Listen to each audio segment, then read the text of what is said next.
Namichi kan maqaan isaa Sharunaada. Sharunaadaan warqii namaati. Farsoo hunduguu qumaariin taphatu. Garuu sababbii farsoof qumaariitiin jiruun isaa yeroo tokko don ta'in yeroo lam jalaa badde. Maal seetan? Guyyaa tokko obboleessi isaa hangafi otoo hiriyyaa isaa wajjin taa'ee dhugee qumaarii taphatu deebisee hiriyyaa isaa kan ajjeese. Akka ilmi hangafi jalaan ajjeefamneef abbaan Sharunaadaa aga warqii kaffalee fixutti qabdiidhaan Sharunaadaa niitii dhiirsi jalaa ajjeefameef dabarsee kenne. Haa ta'u immoo warqii kan yeroodhaan kaffaluu hin dandeenye. Kanaafuu niitiin sun Sharunaadaa akka garbichaa dabarsitee gurgurte. Namichi Sharunaadaa bitate maqaan isaa Naanaa Neeyid jedhama. Naanaa Neeyidiin kun man daabboo qaba. Gaaf bitate kan wanti isaan irra walii galan Sharunaadaan guyyaa tokko keessatti daabboo agi ta'ee dhaabee akka inni gurgurtu. Haa ta'u immoo Sharunaadaan hojii guyyaa tokkoof kenname kan sa'aatii 6 keessa fixuu jalqabe.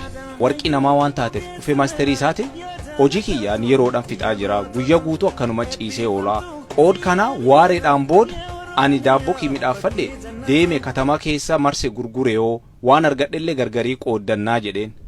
Maasteriin isaa kunillee hojii kii callanarraa nammeessini malee kuyyaat gaariidha itti fufii jedheen. Sharunaadaalleen halkaniif guyyaa otoo hin jedhin hojjetee qarshiillee walii qabachuu jalqabe. Haa ta'u immoo Naanaa Neeyid maasteriin isaa kun akkuma obboleessi isaa hangafaa amal qumaariitii fi farsoo qaba. Yeroodhaan booda qotee bultoota qamadiif damma daabboo kan ittiin tolchan fidaniitiif qarshii baasuu dadhabe.